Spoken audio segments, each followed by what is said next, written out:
네, 반갑습니다. 서금석입니다. 조선대학교에서 한국사하고 호남의 역사 강의하고 있습니다.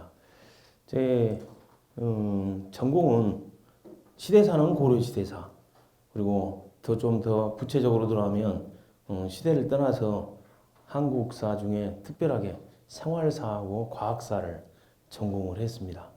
그래서 주로 이제 시간에 대해, 생활 그 자체가 시간이잖아요. 그동안에 오랜 역사 연구자들의 그 경험이 인물 중심이다 보니까 저는 이 공간과 시간에 대해서 좀 관심이 좀 있었어요. 저 전남대학교 80년대 입학해가지고 90년대 초에 졸업하고 사회생활 하다가 나이 40 넘어서 다시 또 모교 대학원을 들어가서 관심 있는 부분이 이 공간, 지리, 또 시간 이런 부분이다 보니까 제 관심사에 대해서 연구하신 분들이 별로 안 계세요. 다 인물 중심이죠. 뭐 정치사, 뭐 인물사, 좀 더 나가면 경제사, 좀 더 나가면 문화사, 뭐 이렇게 하시는 연구자들은 많은데 무슨 역사가 시간에 관련된 공부를 하나? 그러니까 저와 같은 공부를 하신 분들이 전국적으로 이렇게 많지가 않으셨어요.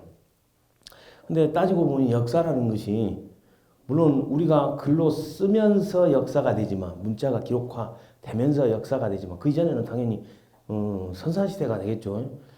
사람이 있었기 때문에 우리가 역사를 기록했고 역사를 우리가 지금 바라볼 수가 있지만 우리가 시간이 없다면 사람이 있을 수도 없잖아요. 또 공간이 없다면 또 뭐 인류가 뭐 존재할 수도 없겠고 그래서 역사라는 이 범주가 꼭 사람만에 국한되지는 않을 것이다 하고 저는 이 공간과 시간에 대해서 공부를 했습니다. 좀 생소하죠. 좀 다들 그냥 아침부터 긴장해 시작하고 그래서 시간 하니까 더 이제 이렇게 알기 쉽게 달력을 보곤 했습니다. 고려시대 달력을. 그 달력이 시간이잖아요. 그래서 그 시간 속에 그들이 살아가는 생활이 어떠했는가. 또 왜 시간을 이렇게 그들은 이렇게 나눠서 그들이 생활을 누리고자 했는가. 우리가 시절이라고 그러잖아요. 계절, 시절. 시절이라는 그 절 속에도 그 매듭절자리거든요. 우리가 손 매듭 하듯이 매듭이 없다면 손이 구부러지지가 않잖아요. 빳빳해가고 손 움직임 그 자체가 손의 기능을 못 해버려요. 이 시간도 우리 인류가 살면서 매듭을 정함으로써 그들이 살아가는 한 패턴의 변화를 또 하나의 어떤 자기들이 규정했던 생활 질서나 사회적 계약을 환기시키는 계기로 삼았더라 이거죠. 그래서 그게 시절입니다.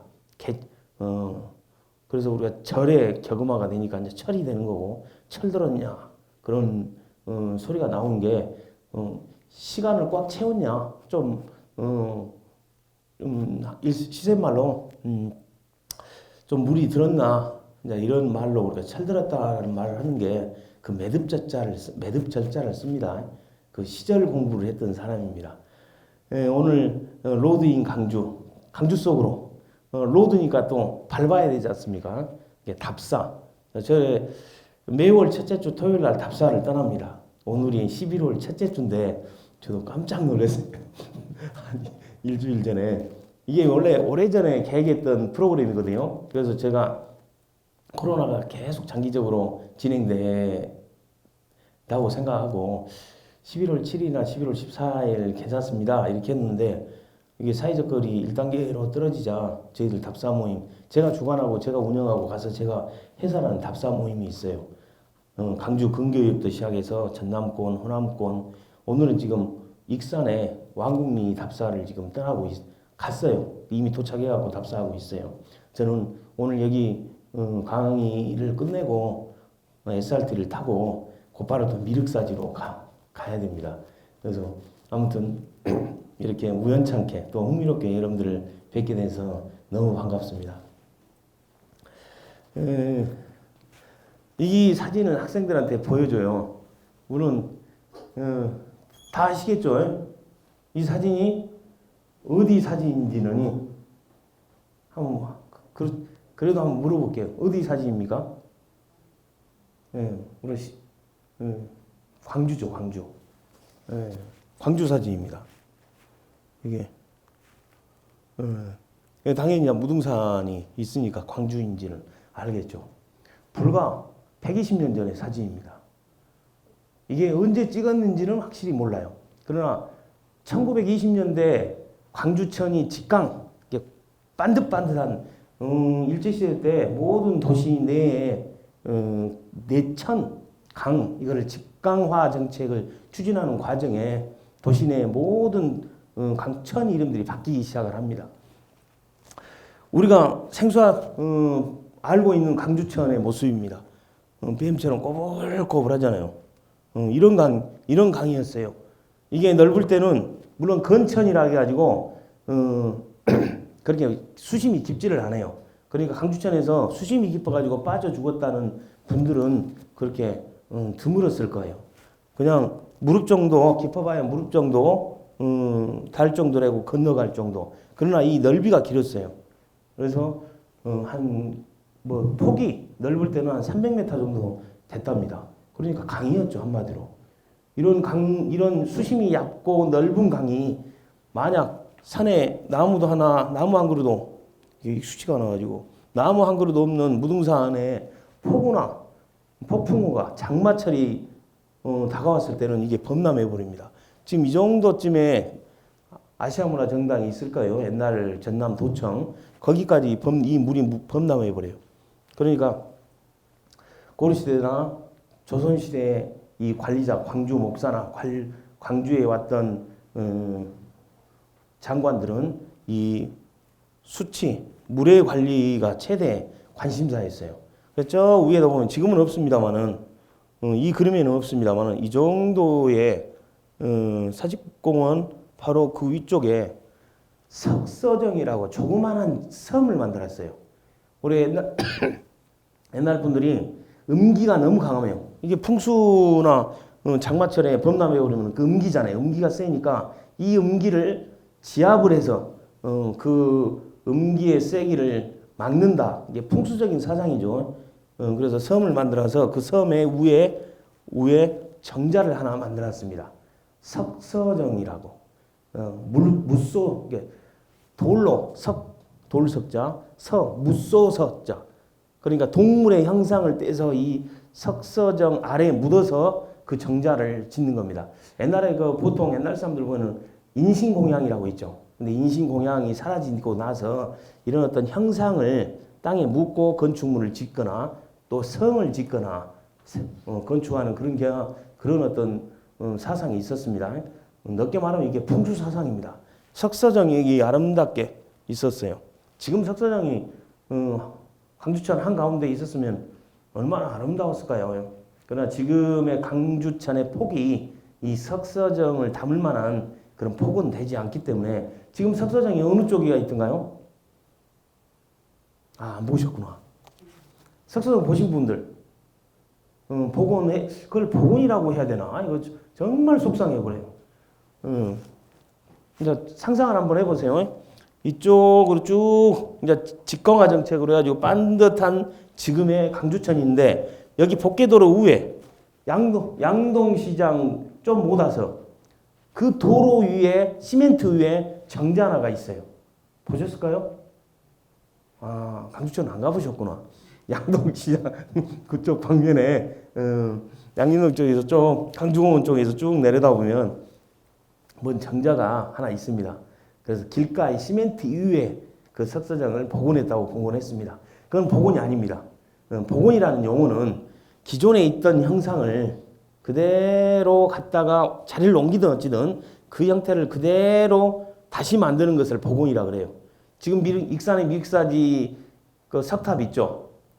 기존에 있던 거잖아요. 다시 해체해서 다시 세우는 것을 복원이라고 합니다. 근데 그 이전의 형태를 우리가 알 수가 없잖아요. 석서정의 형태를 누구도 몰라요. 사진이 있었던 것도 아니고 누가 그림으로 그렸던 것도 아니기 때문에. 그런데 그거를 석서정이라고 복원을 해가지고 시멘트 복개도로 바로 차도 옆에 인도 그 바로 옆에 시멘트 위에 복원을 했다고 복원을 해놨는데 그건 복원이라고 쓰지 않고 재현이라고 그렇게 합니다. 여하튼 여기 이렇게 꾸불꾸불한 이렇게 사진으로 보니까 또 아름다워요. 엄청나게 넓은 백사장이 있습니다. 물론 직광화 정책 이전에는 여기에 큰 장, 작은 장이 있겠죠. 지금의 사직공원 건너편이 작은 장, 강주공원 건너편. 옛날에 현대극장이라고 하시는 분 계세요? 예, 거기입니다. 예? 그리고 지금의 녹십자병원. 저 어렸을 때 보면 이 다리 건너 가면 태평극장이라고 있어요. 태평극장이라고 하시는 분 계세요? 예, 모르시는 분들이 많으시구나. 여기에 이제 큰 장, 작은 장이 있었겠죠. 예, 자세히 보니까 저는 확대를 해서 봤어요. 근데 이 담벼락이 대체 뭘까?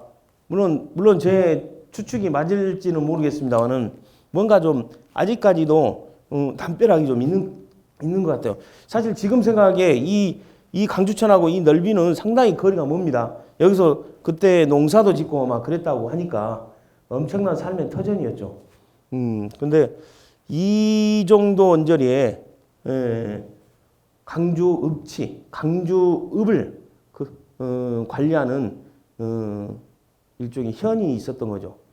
강주읍. 여기에 읍성이 있었습니다. 이게 사각형 모양으로. 이 모양을 보면 무등산이 뒷배경이 됐던 무등산이 방향이 어디가 있을까요? 이 무등산의 방향. 강주에 사신 분들은 한 번도 고민은 안 했을 것 같아요. 항상 바라보이는 강주에서 제일 높은 산이기 때문에. 네? 제가 물어보지 않겠습니다. 남쪽에 가까운 남동 쪽으로 비치되어 있어요. 그리고 강주는 거의 북쪽을 바라보는 북서쪽을 바라보고 있어요. 우리가 집을 지을 때 옛날 사람들은 남쪽을 봐라 그랬거든. 그 동네의 가장 우수한 배산 임수의 위치도 뒷배경으로 산이 있고 그럼 뒷산이 북쪽에 있어야 되고 북풍을 막아줘야 되기 때문에 남쪽을 바라보는 집이 최우선이었습니다. 최고였죠. 햇빛을 바라봐야 되고 뒷배경에 바람막이를 해주는 산이 있고 앞에는 넓은 평야를 이루어지고 그 평야를 적시는 강이 흘러야 돼요. 이게 배산 임수라는 조건이잖아요. 들어보셨죠? 풍수의 가장 기본적인. 근데 풍수적으로 따지면 강주는 정반대로 되어 있습니다. 오히려 남쪽에 무등산이 있고 오히려 마을은 북쪽을 바라보고 있어요. 그리고 북쪽은 엄청나게 많은 이쪽 넓은 평야지대를 이루고 있죠. 그러니까 또 이 북풍을 막아줄 만한 뭐 이쪽 지역에 큰 산이 그렇게 없어요. 저쪽 가봐야 뭐 병풍산이나 뭐 너무 멀리 떨어져 있는 산이고 엄청나게 넓은 평야지대에 있는 반면에 이 강주를 보호해줄 만한 안아줄 만한 산이 그렇게 많지는 없죠. 막아줄 만한. 그래서 이쪽 강주 분들이 이쪽에 북풍을 막아줄 만한 산을 숲을 하나 만들었어요. 그 숲이 버드나무 숲을 만들어놓은 거죠. 그래서 유림이라 그럽니다. 유림. 인공 조성을 한 거죠. 그래서 이것도 이제 일종의 풍수적인 어떤 관념에 의해서 만들었던 겁니다. 그래서 강주가 급속하게 도시화되고 산업화되면서 이 인공숲은 사라졌겠죠. 사실 인공숲이 뭐 사라진 지는 오래지는 않아요. 그래도 이름으로만 남겨져 있는 동네 이름이 있어요. 그게 뭡니까? 대답을. 그게 유동과 임동이죠. 유림. 엄청나게 많은 버드나무 숲을 이뤘습니다. 북풍을 막아주려고. 이게 이 풍수적인 입장인데, 이렇게 꼬불꼬불, 이게 한 1920년대 일본에 의한 도시 내 모든 하천은 직광화, 반듯반듯하게 하는 정책, 이 펴지기 이전의 사진이니까 귀중한 자료인데 언제 찍었는지는 몰라요. 저도 몰라요. 대충 짐작만 하지. 1900년도에서 1910년 그 언저리. 1910년에 전국에 있는 읍성을 철폐를 하거든요. 일제가 조선을 병탄하고 나서 대대적인 읍성 철폐령을 내립니다. 그래서 강주 읍성이 그때부터 사라지기 시작합니다. 지금의 아시아문화전당 이쪽 보면 그 흔적만 남아 있지 않습니까? 흔적은 보신 분들 계실까요? 근데 그 시기를 거쳐서 이 강주읍성은 다 사라져 버렸습니다. 그래서 아마도 이 사진은 1900년에서 1910년 그 즈음에 찍은 사진일 것 같아요. 당연히 이쪽 사직공원의 이 변두리에 집 짓고 초가집 짓고 사시는 분들, 사직공원과 강주공원이죠. 그럼 여기 자세히 봤더니 이 숲이 좀 궁금해서 제가 이 사진을 얻어서 좀 확대를 한번 해봤습니다. 이 숲의 나무 이것들의 정체가 뭘까 좀 궁금했어요. 확대를 해서 봤더니 이게 대나무들입니다. 강주에 대나무들이 정말 많았습니다. 저쪽 영산강, 흔히 우리가 알고 있는 저쪽 신창동 지역, 지금 운암동, 첨단 2지구 그쪽 지금이야 영산강이라 부르지만 극락강, 그전에는 영락강이라 그랬잖아요. 그쪽에도 대나무가 엄청나게, 강주에 원체 대나무가 많았어요. 근데 1922년에 이쪽에 철도가 개설됩니다. 지금의 롯데백화점 좀 조선대 쪽으로 올라오다 보면 동부소방서가 있어요. 그 동부소방서가 강주역 자리입니다. 그걸 기점으로 담양에까지 철로가 놓이기 시작을 했어요. 한 20년간 유지됐거든요. 담양까지 왔다 갔다 하면서 강주에 급속도로 많은 인구가 증가되고 산업화, 도시화가 되면서 이 많은 대나무 숲들이 다 베지고 거기에 주택으로 사람들로 채워지면서 그 대나무 수확의 기능을 이제 담양이 대신하게 된 거죠. 그러니까 강주는 애초에 담양에 버금갈 정도로 대나무 숲이 많이 있었다. 그래서 이 자세히 보면 대나무 숲입니다. 그래서 이따가 또 기회가 될란가 모르겠습니다만은 무등산으로 우리가 사진을 찍어서 답사 가는 것처럼 보일 건데 거기까지 진행할란가 모르겠습니다. 무등산이 다 민둥산입니다. 민둥산. 옛날에 민둥산인 거는 저희 때는 알아요. 뗄나무를 떼야 하기 때문에 그래서 깊은 산골짜기 가서 다 뗄나무를 다 얻어야 하기 때문에 거의 산들은 다 민둥산이 많았습니다. 여하튼 오늘 첫 장면은 이렇게 시작을 하고 제가 오늘 여러분들을 만나면서 제 전공이 과학사이면서 특히 천문학사 중에서도 시간과 관련된 것이기 때문에 좀 거기에 대해서 팁 정도로 중간 팁 정도로 좀 보여주고 싶어서 한번 이걸 보여주고 다시 또 진행을 하려고 합니다. 일종의 중간 광고로 생각하세요. 물론 이건 그 행성도를 모르신 분들은 안 계세요. 모든 행성이 지구를 아니 태양을 중심으로 돈다. 옛날은 태양의 겉보기 운동이라고 해가지고 마치 태양이 지구를 돈다고 생각을 했죠. 그러나 태양이 돌든 지구가 돌든 그 일련의 시간은 똑같으니까. 근데 제가 이제 궁금해한 거는 이게 중간 광고입니다. 잠깐에 제가 또 이쪽 분야에 또 전공을 했던 터라 지구와 가장 가까운 별은 뭡니까? 대답 안 하기로 했어요, 우리가. 달이죠, 달. 달이 제일 가까워요. 근데 가장 육안으로 옛날 사람들이 정근대 시대에 옛날 사람들이 육안으로 관찰할 수 있는 별, 규칙적으로 움직이고 규칙적으로 관찰될 수 있는 별의 최대한 육안으로 관찰할 수 있는 최대 한도가 토성이었습니다. 이게 가장 멀리 그때는 뭐 천왕성인지 면왕성인지 이게 관찰할 수 없는 행성이죠. 그러나 토성은 정기적으로 12년 주기로 한 번씩 그 자리에서 보이더라. 그러니까 그들의 그 관찰력은 대단했어요. 토성, 그 다음에 목성, 그 다음에 화성, 그 다음에 지구와 거리 관계로 떠나서요. 그 다음에 태양, 그 다음에 금성, 수성, 달. 지구 입장에서 보면. 그러니까 7개 성을, 7개 별들을 그들은 주기적으로 관찰을 했던 거죠. 그러나 일주일은 어떻게 시작합니까? 막 불규칙적으로 섞여져 있는 것 같죠. 분명히 지구에서 보기에 가장 멀리 떨어져 있는 것이 토성이고, 목성이고, 그 다음에 화성이고, 태양, 한자로 쓰면 일요일, 일이고, 그 다음에 금성, 수성, 달, 한자로 쓰면 월요일이고. 근데 이거를 일주일에 갖다 붙이다 보니까 전혀 생소한 무질서한 구조가 돼버리죠. 옛날 사람도 분명히 거리관계로 그 7개 별을 일곱 개 별을 관찰하고 토성이 제일 멀리 떨어져 있었다. 목성이 그 다음 떨어져 있다. 그 다음에 화성, 태양, 금성, 수성. 그리고 금성을 샛별이라고 하잖아요. 초저녁별에 반짝반짝 빛나는 별.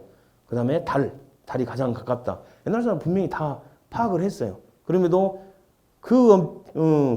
오래전부터 이 일주일이라는 단위가 생기면서 우리가 알고 있는 토, 일, 월, 화, 수, 목, 금. 이 구조가 딱 만들어졌어요. 선생님, 아니, 저도 대단히 궁금했습니다. 이걸 이제 시간에 대해서 궁금하다 보니까, 이게 다 안 나오구나.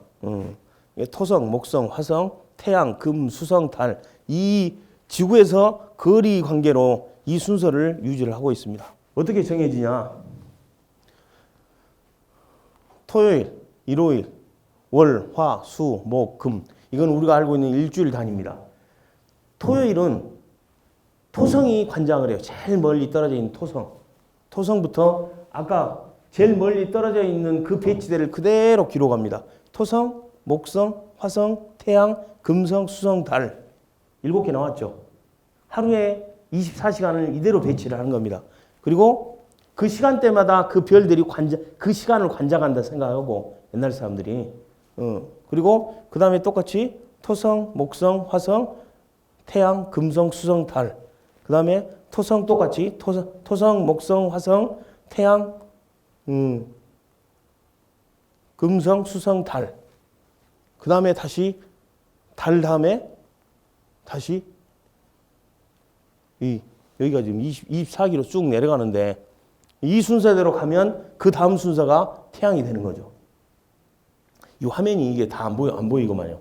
그래서 토요일, 일요일, 월, 화, 수, 목, 금이라는 이 질서가 이 시간 단위, 이 하루 24시간이라는 그 시간 단위에 의해서 정해진 겁니다. 이해하시겠어요? 우리 선생님들은 대단히 이렇게 영민하실 것 같아요. 금방 이해하실 것 같아요. 그래서 월, 화, 수, 목, 금, 토라는 이 일주일의 단위가 정해진 겁니다. 이 유대인의 안식일에서 정해졌다고 생각하는데 서양이나 아랍이나 우리 동양이나 이 일주일의 단위는 아마도 이 하늘에 떠 있는 반달이 한 7일 정도마다 보여요. 그러죠? 초승달에서 반달의 그 기간이 7일 정도. 그래서 옛날 사람들이 이 7일의 단위를 그래서 만들었을 것이라고 저는 그렇게 짐작을 합니다.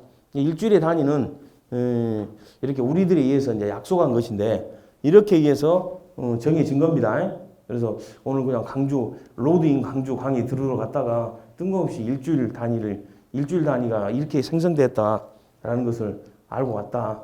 그거는 좀 이해해 주시고 뜬금없이 제가 좀 소개시키고 싶었어요. 제 전공이기도 하고. 다시 강주의 모습입니다. 얼마나 조그만했어요.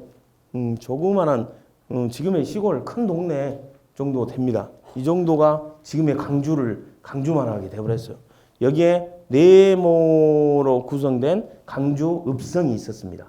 지금 강주 읍성이 있었으면 얼마나 강주가 더 좀 운치 있었을까. 서양은 현대적 건물과 고대 또 중세 건물들이 막 복합적으로 어우러져 있잖아요. 근데 우리는 수원 화성 말고는 그렇게 막 옛 건물들이 이렇게 도시 내 한복판에 세워져 있지는 않습니다. 다 쓸어버렸죠. 일제시대 때. 이거는 조선 후기 때 1700년도 지승이라는 게 그 지도의 이름이 지승이라는 지도에 나와 있는 강주 읍지의 도면입니다. 지도입니다. 얘가 이제 무등사죠. 얘가 증심사. 무등산이고 얘가 이제 강주 읍지, 강주 읍성입니다. 당연히 이쪽이 남쪽이었음에도 불구하고 이쪽이 남쪽이에요. 남쪽에서 북쪽을 지금 바라보고 있어요. 그래서 여기 저쪽 북쪽에서 사신이 오거나 그러면 이 북쪽에 있는 문을 통해서 북문을 통해서 이 읍성으로 들어옵니다. 그러면 이 북쪽에 있는 제일 앞에 있는 문이 공북루예요. 공북. 제가 곡성군 목사동면에서 태어났는데 동네 이름이 공북리입니다. 어렸을 때부터 왜 공북이지 했는데 살아가면서 이제 알게 됐습니다. 동네가 북쪽을 바라보기 때문에 이게 공북루예요. 이 공북루가 지금 어느 위치에 있나? 여러분들 제1고등학교에 얼마 전에 있었던 강주 학생 독립운동 그 기념탑이 지금 세워져 있죠. 그 자리가 공북루였습니다. 그 도로 인도 보면 공북루 조그만하게 안 나와 있구나. 이렇게 딱 표지석만 이게 조그마한 겁니다. 길가에 바로 이 길 건너편에가 학생운동 기념탑이 있어요. 고등학교 제1고등학교 제1고 바로 학생 기념탑이 이 정도에 있어요. 그리고 여기 바로 길에 바로 이 공북루가 여기에서 공북루가 세워졌다라고 이 현판이 세워져 있고 모양이 석조 건물이 이렇게 되어 있습니다. 나 이게 익숙치가 않아가지고 헷갈립니다. 그리고 여기에 이제 광주천이 이렇게 흐릅니다. 이게는 당연히 지금 광주공원에 있는 향교. 이쪽으로 오른쪽으로는 장원봉이라고 써져 있고 장원봉자랑 이쪽은 이제 창평이 되겠죠. 담양 쪽으로. 이쪽이 이제 창평이 강주와 장원봉이 저쪽 원효계곡을 따라서 내려가면 저쪽 충효동 쪽으로 내려가면 그게 이제 담양하고 우리 광주하고 경계선이 됩니다. 이런 구조였어요. 그리고 유림이 이쪽에 있었습니다. 버드나무 숲. 그래서 이 버드나무 숲을 여기다 이제 조성을 했겠죠. 그래서 버드나무 숲은 이제 강주가 근대화되면서 산업화되면서 인구 밀집이 되면서 싹 사라집니다. 그리고 동네 이름으로만 남아 있어요. 앞자 따서 유동, 뒷자 따서 임동. 그리고 여기는 경양호가 이제 이쪽에 경양호가 있습니다. 조선 후기 때 지도예요. 이거는 여러분들 이걸 보셨을 거예요. 사이버 강주에 들어가면 강주가 이렇게 생겼을 것이다. 이거 강주천이고 아까 말씀드렸던 석서정이 여기에 있습니다. 가운데 조그마한 섬을 만들어서 이 섬에 석서정 정자를 만들었던 거죠. 여기 이제 사직공원과 강주공원이 이렇게 나눠져 있고 여기에 큰 장, 작은 장. 작은 장에서 우리 3.1운동 1919년 3월 20일 그정 거기 시작이 됐던 거죠. 그리고 강주읍성. 지금의 구조는 여기가 이제 이 정도가 금남로 정도 돼요. 이쪽 길이가. 그리고 여기가 지금의 아시아문화전당. 그리고 이쪽이 여기가 지금 전남여고인가? 그리고 이쪽 정도가 지금의 김재규 경찰학원이 이 정도 있겠죠. 이쪽 길이 이렇게 돼 있습니다. 이 하천은 지금 사라져 버렸어요. 그러니까 강주에 수맥이 많이 차단돼 버렸습니다. 그리고 우리가 자랑하는 강주천의 모습은 이렇게 꼬불꼬불하게 있었겠죠. 물론 강주천이라는 용어는 그 당시 옛날 사람들이 불렀던 용어가 아닙니다. 이 직광화 정책 이후에 1920년대 이후에 강주를 지나가는 천이니까 강주천이라 부르자 이렇게 이제 해서 불러진 이름입니다. 그 전에는 동네의 서쪽에 있었으니까 이쪽이 남쪽이고 이쪽이 북쪽이니까 당연히 이쪽이 서쪽이죠. 서쪽에 있었으니까 서천. 음양 오행으로 따지면 서쪽이 금이에요. 목화토 금수에서 금. 그래서 금계, 금천, 조탄. 또 물산이 꼬불꼬불하니까 좀 센 데가 있었겠죠. 우리 자미탄. 뭐 백일홍막 나무가 많으니까 뭐 자미탄이라고도 부르고 또 넓게는 한 300m 정도 되고 한번 비가 쏟아져 버는 엄청난 범람이 되보니까 한강이란 말도 생긴 겁니다. 이런 강주천의 모습으로 강주의 모습이었습니다. 강주 아까 뭐 120년 전에 강주 모습 상상할 수 없이 조그만했죠. 지금으로 따지면 이게 저도 지금 이게 공북루에 거의 1910년 이전의 사진일 것 같아요. 정말 희귀한 사진입니다. 공북루의 사진입니다. 아까 공북루가 있었을 그 자리에 지금 현판만 남아있죠. 자, 강주. 저는 강주에 대해서 강주의 또 역사를 공부하신 분들이 많이 계세요. 근데 제가 또 지리 공부를 하다 보고 또 시간과 관련된 공부를 하다 보니까 궁금해지더라고요. 강주가 언제부터 불려졌을까? 여러분도 그거 궁금 안 합니까? 근데 의외로 그거에 대해서 공부하신 분들이 안 계세요. 고려사 지리지 해양연편에 강주 편도 아니야. 해양현, 조그마한 동네가 돼버린 거죠. 고려시대 때는. 이 해양현, 따뜻한 바다. 그러니까 이 여기에서 바다가 보이지도 않는데 왜 여기 이 동네 이름을 해양이라고 전하는가 모르겠어요. 근데 그 당시에는 저쪽 영산포까지 아니면 서창까지 배가 들어왔다고 하니까 바다가 가깝게 느껴졌겠죠. 해양현 편에 태조 23년, 그러니까 940년에 칭광주라고 그랬어요. 그렇게 이 짤막한 몇 자글씨만 남아 있습니다. 그래서 여기에 대해서 조선시대 중종 때 편찬되었던 신정동국 여지승남조차도 이거를 믿지를 않았어요. 아니 후삼국 시대 때 견훤이 강주 경계까지 이르렀다. 그리고 스스로 왕이라고 칭했다. 했는데 강주라는 말은 이미 후삼국 시대 견훤대부터 사용했지 않냐. 조선시대 신정동국 여지승남도 이것을 믿지를 않았어요. 지금 최근의 연구자들조차도 이거를 믿지를 않습니다. 그리고 신정동국 여지승남의 손을 들어주거나 그렇지 않다면 광주가 왜 강주가 됐을까라고 연구하는 연구자 중에 2대 황제 태조 왕건의 아들 강주의 이름이 애초에 뭐였어요? 제가 서석고 나오다 보니까 서석고 교과 중에 첫 자가 무진주 오랜 전통, 그 무진주였어요. 원래 백제시대 때는 무진군이었고 신라 신문왕 때는 무진주였다가 경덕왕 때는 한화정책, 중국화 정책을 펼치면서 두 자로 바꾸잖아요. 다 중국에도 지금 무주도 있고 항주도 있고 서주도 있고 막 이런 것처럼 우리도 다 이름을 바꿉니다. 두 자로. 그래서 무주로 바꾸기 시작합니다. 그럼 강주가 계속 무주로, 그래서 우리가 신라가 7세기 전쟁에서 승리한 이후에 전국의 행정구역을 개편하면서 구주 오석이라는 소리는 들어봤죠. 이쪽 남도 쪽이 다 구주예요. 구주 중에 무주였던 겁니다. 그 무주를 다스리는 읍치가 또 무주였고, 그러니까 무주라는 두 개의 의미가 생기는 거죠. 이쪽 지역, 우리가 흔히 남도라고 하는 것이 무주였고, 그 무주를 다스리는 이쪽 지역이 또 무주였던 겁니다. 옛날 사람들은 그렇게 인식을 했어요. 그래서 저는 이건 이제 그 사료를 검토하다 보니까 고려사 지리지 해양편에 손을 들어주는 논문을 쓴 거죠.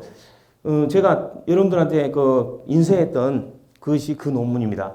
제가 그걸 요약해서 PPT 자료처럼 드리고 싶었는데 우리 그 선생님 그 준비하시는 선생님께 여쭤봤더니 자유시민대학에 수강하신 분들의 수준이 아주 높다. 그래서 제 논문을 그대로 실어버렸습니다. 한번 읽는데 한 1시간 반 정도 되니까 시간 내실 때 한번 읽어보십시오. 자, 7세기 전쟁에서 승리한 저 귀퉁이 이쪽 동쪽 끝허리 이쪽에 경주에서 다스리는 신라 입장에서 전국의 행정 개편을 했겠죠. 9개 주로 나눴습니다. 지금의 전라남도 쪽을 무주라고, 그래서 구수 오서경으로 개편을 합니다. 신라가 전국을 통치하기 위한 가장 효과적인 방법은 내륙의 교통로였어요. 이 해안선이 아니라 이 좋은 제도라고 이 서남해안이나 이런 쪽으로 백길이 아니라 모든 세금을 걷어들인 거나 역참을 만들어서 그들에게 교통 선로는 이 육로일 수밖에 없어요. 이 끝트리에서 이 전체 지역을 다스리려면 뭐 어떻게 백길을 이용해서 다스리시겠어요? 물론 백길도 있었겠지만 주로 육로였습니다. 그 육로의 그 저쪽 서쪽 끄트머리에 무주였다는 거죠. 그래서 신라는 육로 교통로의 중심 국가였습니다. 물론 그게 해로나 수로가 없었다는 이야기는 아니지만 비중을 거기에다 뒀던 거죠. 백제는 무진주였습니다. 신라 신문왕 때 무진주로 바뀌었다가 다시 경덕왕 때 무주로 바뀌었습니다. 그러다가 태조 왕건 태조 23년, 그러니까 지금으로부터 940년 전에 980년 전이니까 980년 전에 그렇습니까? 1080년인가? 계산 한번 해보세요. 막 헷갈리네요. 940년에 광주로 바뀌었어요. 그리고 이 무주가 광주로 바뀐 것조차도, 옛날에 무주로 바뀐 것조차도 당나라가 중국을 천하를 통일한 이후에 무도군이라는 그 지역명을 무주로 바뀌었던 것과 같이 신라도 무주로 바뀌었어요. 중국의 지역명을 우리는 엄청나게 많이 차용을 했던 겁니다. 무주의 이름은 그랬습니다. 그럼에도 불구하고 이쪽 지역의 이름에 공통점은 하나 있어요. 백제 때 무진, 신라 때 무진주, 또 경동왕 때 무진에서 공통점은 무자입니다. 이쪽의 상향을 나타내는 의미이기도 해요. 신라 다시 한번 보면 신라의 입장에서 보면 무주는 저 끄트머리입니다. 다시 말해서 행정구역상 뭔가를 경계하고 군사적으로 거점 도시로 삼을 만하고 행정적으로 거점 도시를 삼을 만한 그 지역의 이름을 따서 무주라고 했던 거죠. 그러니까 이게 우리 광주가 상당히 전투적인 건 사실이잖아요. 안 그렇습니까? 투쟁적이고 그 무자가 그래서 이 무자라는 이름으로 천년을 유지했던 겁니다. 아무튼 광주가 지금의 광주가 강주라는 이름으로 출현하는 그 시기는 언제라고요? 고려 태조 23년 940년 그 정도는 알아두셔도 됩니다. 아까 말씀드렸던 것처럼 조선 중종대 편찬된 신정동국 여지승남에 무주를 광주라고 부르는 것은 견원 때부터였을 것이라고 추측을 하면서부터 이게 후세 연구자들도 자기 주장이 달라지기 시작한 거죠.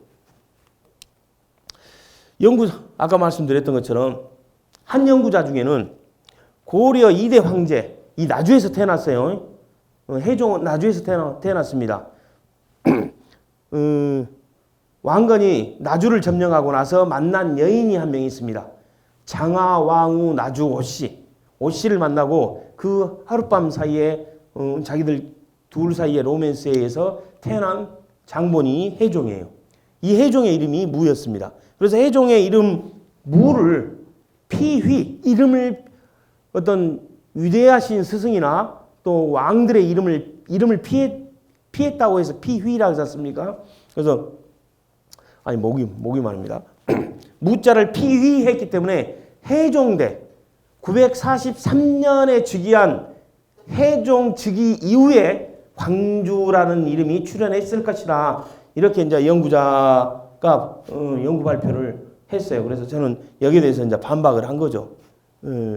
그래서 설들이 이제 세 개가 있죠. 좁혀졌습니다. 고려사 지리지편에 940년이다. 그리고 신정동국 여지승남 세주편에 후삼국 시대 견원 때부터 사용됐었다. 그리고 최근 연구자들이 해종의 이름을 피휘했기 때문에 해종 즉위 이후다. 이 세 가지 의견으로 좁혀졌습니다.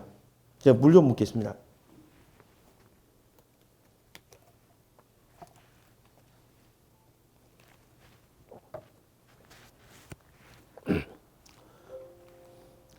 강주 출현 시기 저는 이제 그 논문의 주장은 고려사 지리집 해양은 편의 그 설명이 맞다. 940년이 맞다라는 주장을 펼친 겁니다. 무주가 이때 무주가 강주로 바뀌었다. 피유한 겁니다. 그런데 왕의 이름을 피유한 게 아니고 당연히 이때 무는 태자 시절이거든요. 태자의 이름을 피유했던 겁니다.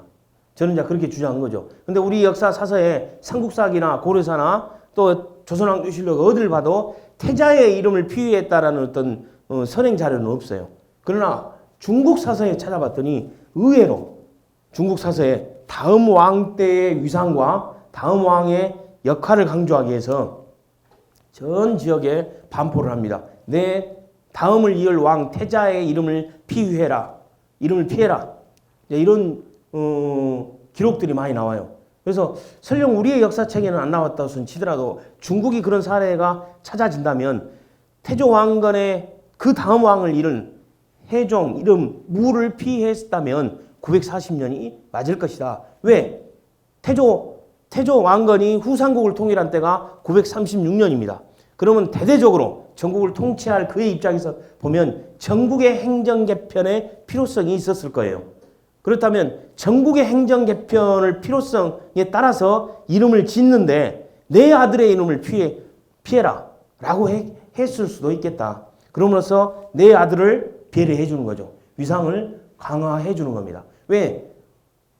고려 초의 정권은 호족 정치지만, 호족 연합 정권이었지만 유독 나주의 장하, 왕후, 오씨 세력들은 미약했습니다. 그럼 나의 다음에 장손인 해종, 무를 왕위로 세울 태조의 입장이라면 미약한 호족이었던 이 무의 외가 세력들의 후원은 대해줘야 되겠다.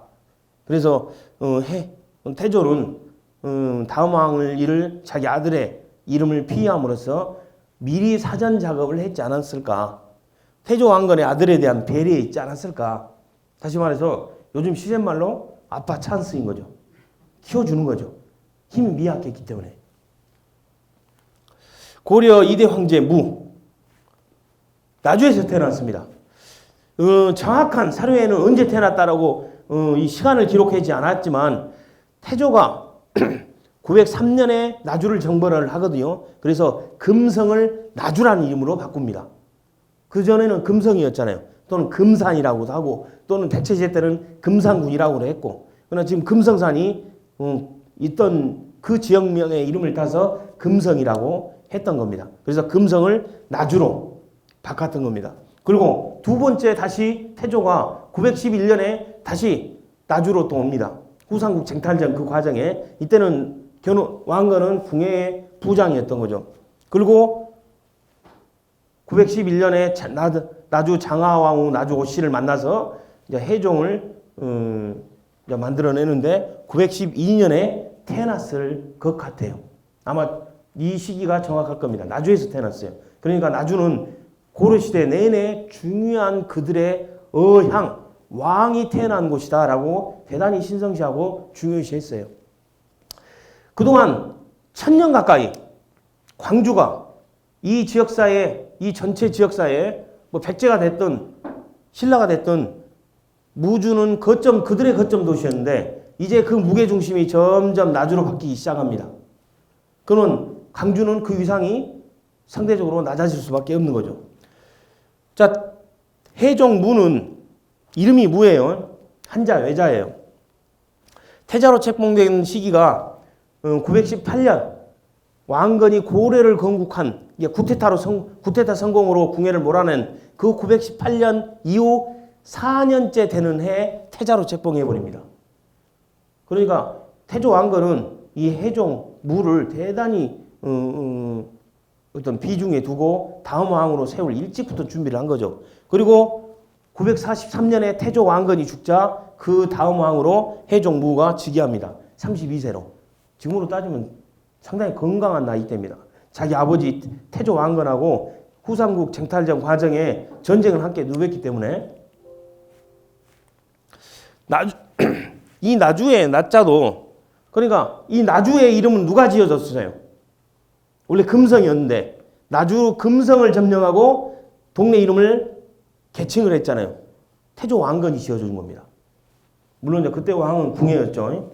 나주의 나자는 어디서 많이 본 것 같죠? 우리 대답 안 하기로 해버려. 신라의 나자입니다. 그러니까 이 서남해 한쪽 끄트머리에 나주를 점령한 그들이 왜 그 전에 백제 때는 또 발라군이라고 했지만 왜 신라와 같은 이름의 나자를 선택을 했을까? 비중을 그만큼 두기 위해서 있지 않았을까?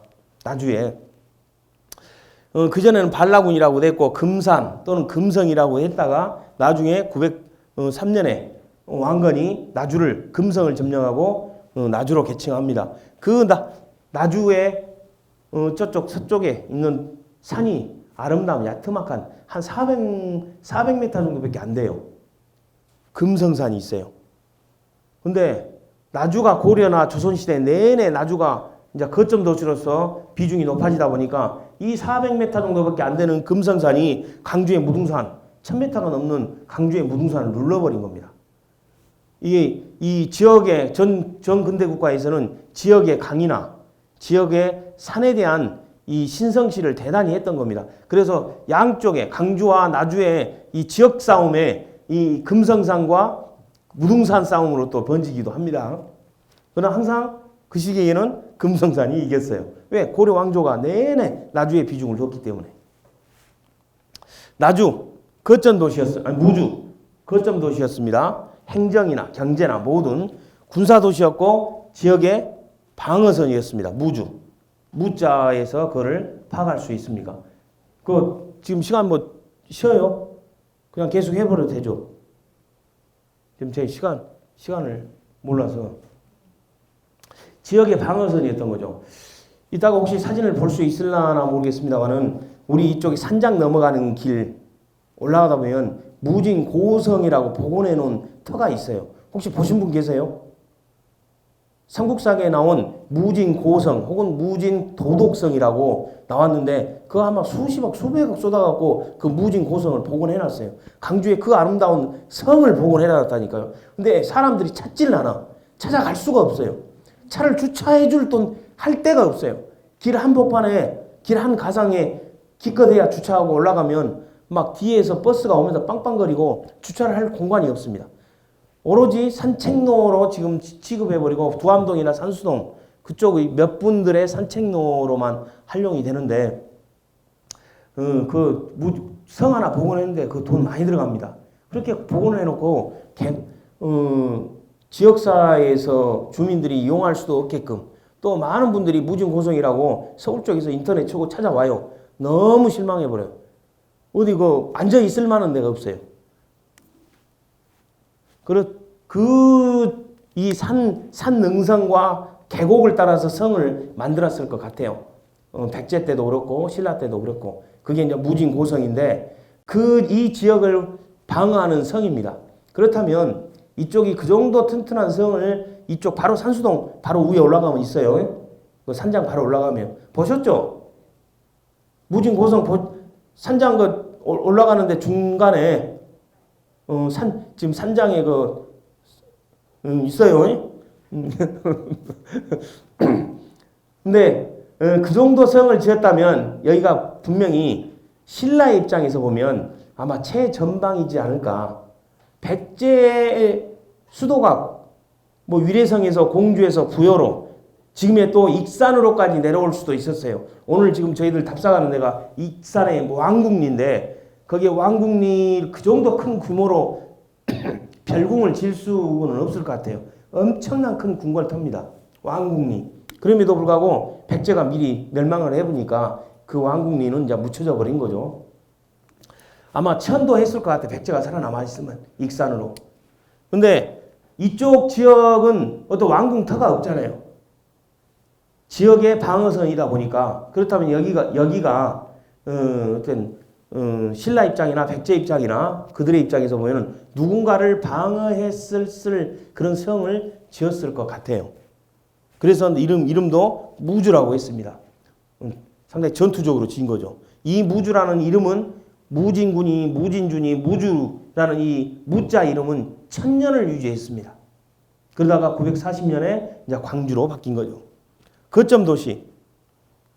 지금의 금성은 나주로 바뀌고 무주는 광주로 바뀌었습니다.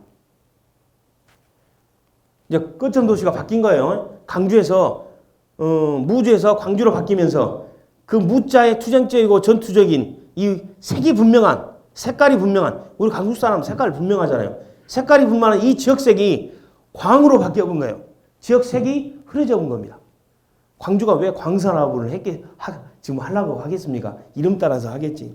무자가 광자로 바뀝니다. 원래 무주든 광주든 이 주의 의미는 신라시대 이래 군사적인 요충지에 설치한 행정단이었어요. 그래서 중심 도시였던 거죠. 무령군이라고 있었어요.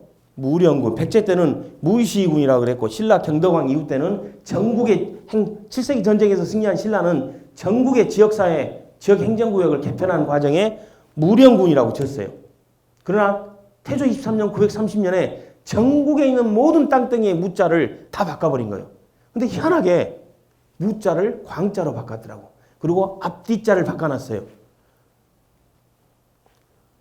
영자를 앞으로 끄집어내고 무자를 광자로 바꾸니까 뭐가 돼요? 영광군이 됩니다. 지금의 영광이 그전에는 무령군이었어요.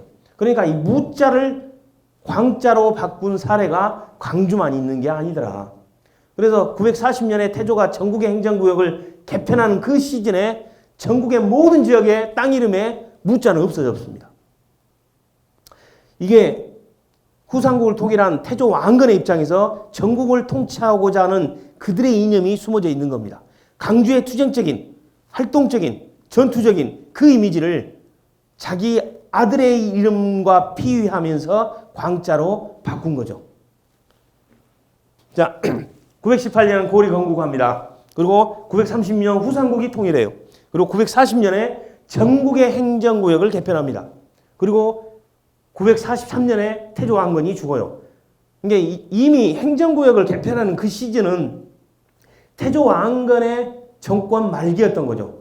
자기 정권의 말년에 미약한 호족 세력이었던 세력을 가진 자기 왕을 대를 이을 해종의 뒷배가 되고 싶었던 태조 왕건 아버지의 입장도 고려를 해줄 필요가 있을 것 같아요. 광주.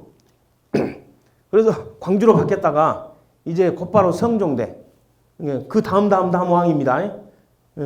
태조 왕건의 손자. 현으로 강등돼 버려요. 그러니까 나주는 내내 천년 동안 한 번도 현이나 부나 이런 걸로 강등돼 본 적이 없고 오히려 계속 그 위상이 높아져요. 내내 목이었습니다. 나주목. 천년 목사골이라고 그러지 않습니까? 강주는 그때부터 이제 개판되기 시작합니다. 현으로 강등되기는 뭐 이루 말할 수 없어요. 이제 마음대로 막 어디 뭐 고려 성종대니 고려 초기에 강주로 개편됐다가 곧바로 현으로 강등돼 버렸어요. 이후 모든 주도권은 나주로 이전돼 버린 겁니다. 그리고 다시 그 주도권을 찾는 때가 언제냐? 1896년 고종 때죠. 고종 조선 후기 강주로 이제 그 주도권이 넘어오기 시작한 겁니다. 이 1896년이 그렇다면 이때 전국의 행정구역이 개편되기 시작했겠죠. 당연히. 이러면서 주도권이 넘어왔겠죠. 그래서 나주에 산 사람도 강주에 학교에 올라고 철로를 타고 넘어오고 있고 강주가 이제 중심지가 되기 시작한 겁니다. 왜 이때 1896년에 그 막강했던 나주의 위상에 이제 버금갈 정도로 성장할 기회를 이 강주에 줬을까? 저도 이게 궁금해요. 근데 중요한 사건이 하나 터집니다. 1894년에 갑오 동학농민운동이 일어나죠. 그리고 그때 갑오 경장이라는 갑오 개혁이 이루어집니다. 그 2년 뒤에 조선은 전국의 철도망 개설을 계획을 합니다. 그 철도 부설권을 미국의 모스라는 회사에 부설권을 줘요. 근데 이 친구가 큰 자본력이 없었나 봅니다. 그 부설권을 일본으로 넘겨줘 버려요. 제가 말씀드리고자 하는 것은 조선이 근대화에 그렇게 뒤처지지는 않았다. 그들도 근대화 작업에 서둘렀음에도 불구하고 실패했어요. 그 실패한 것은 뭐 오늘 수업의 뭐 주제는 아니니까. 그러나 1896년에 전국의 행정구역을 철도망을 개설해서 개편을 하려고 했던 조선의 입장에서 보면 이제 서해안 시대, 이 해안 시대가 아니라 철도망을 기준으로 한 내륙의 시대로 방향을 틈으로써 강주가 나주에서 강주로 그 역할이 비중이 넘어오지 않았을까. 저는 그렇게 생각하고 아마 그랬을 겁니다. 그래서 강주가 이제 나주에서 빼앗긴 그 위상을 거의 1000년 만에 900년 만에 다시 찾아오기 시작한 겁니다. 뭐 박수를 쳐줘야 되나? 자, 강주의 다른 이름. 무진. 우리 들어봤죠? 신라시대 때는 무진. 백제시대 때는 무진군. 신라시대 때는 무진주. 다시 경도광 때는 무주. 그래서 무주. 이제 조선이 고려시대에 들어와서는 이제 이름이 이제 여러 갈래로 그 역할이 떨어지니까 여러모로 이제 바뀌기 시작한 거예요. 해양으로 바뀌었다가 익주로 바뀌었다가 화평으로 바뀌었다가 또 무자가 해종의 이름과 같다고 해서 이 이름자 무자를 바꿔버린 거예요. 그래 무진, 또 익양, 서석 이런 말로 우리 강주를 대신해서 불렀습니다. 이런 이름으로 익주와 익양 이거 다 그 익주 이런 용어는 다 중국의 지역명입니다. 그 중국의 지역명을 우리가 갖다 많이 썼어요. 근데 익양이나 익주 그러면 익자는 강주를 의미하기도 합니다. 그래서 옛날 임진왜란 때 의병장이었던 김덕령 장군의 시호 중에 하나가 익호 장군이잖아요. 그 익이 강주였기 때문에 호랑이 어짜 써서 강주의 호랑이 익이 익호 장군 그래서 익호 장군인 겁니다. 강주의 이름의 변천사를 한번 간략하게 한번 봐보겠습니다. 고려 성종 때 해양연으로 등급이 떨어져 버린 거죠. 주에서. 그리고 무신 정권 때 김준 또는 김인준 우리 옛날에 무신 정권에 드라마도 있었어요. 지금은 돌아가시고 안 계신 그 젊은 친구 있죠. 차 타고 가다가 급사하신 그 누구더라? 그 김인준이 외가 쪽이다고 강주가 주로 승격을 시켜줬습니다. 익주로. 그리고 이름을 다시 되찾아서 무진주로 바꿨어요. 그러니까 충선왕 고려 원간섭기에 충선왕은 화평부로 다시 강등을 해버렸어요. 그리고 공민왕 때는 이름을 이 무자를 바꿔서 무진부로 바꿨다가 다시 공민왕 때 광주로 다시 돌아왔습니다. 그러니까 여러 번 막 우여곡절을 거친 거죠. 좀 강주답게 좀 서글펐어요. 뭐 서글펐다고 그러니까 또 조선시대 때는 세종 때는 무진군으로 돼 있다가 고을 사람 노홍준이라는 사람이 목사를 두들겨 패버린 모양입니다. 그래서 무진군으로 떨어져 버렸어요. 그리고 성종 때는 이제 현으로 떨어져 버렸어요. 판관 우윤공이라는 사람한테 화살이 날아온 모양이에요. 그래서 이 화살이 이쪽 고을 사람이 쏘았다라고 간주를 하고 고을 이름, 이쪽 고을 이름을 현으로 바꿔버리고 동네 이름도 바꿔버렸어요. 광산현으로. 그래서 저쪽 송정이 광산이 아니라 우리 이쪽이 광산이에요. 광산. 그래서 광주 원래 또 하나의 별칭이 광산이었습니다. 그래서 저쪽 송정리 이름을 다시 옛날에는 송정시였다가 다시 이제 광산 옛날에 우리가 썼던 이름을 하나 이제 그쪽에다 붙여준 거죠. 광산. 이게 애초에 이 강주의 이름 중에 하나가 광산이었다. 그것을 알고 계시면 되겠습니다. 자, 지난번에는 강주에 대해서 우리가 강주 용어 언제부터 출현했는가 그에 대해서부터 그것을 좀 함께 봤었고요.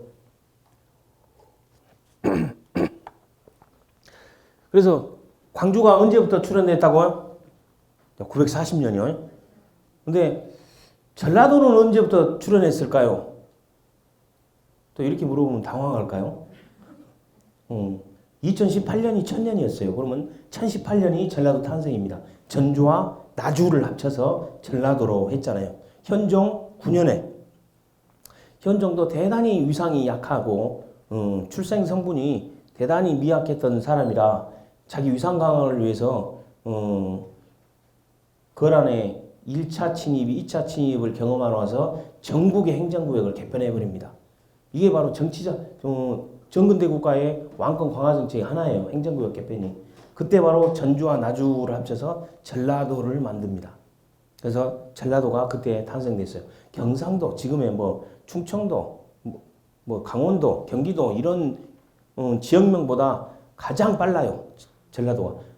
고려시대 내내 이런 용어들이 만들어지기. 그러니까 한 200여 년 후에 경상도라는 것이 생겨요.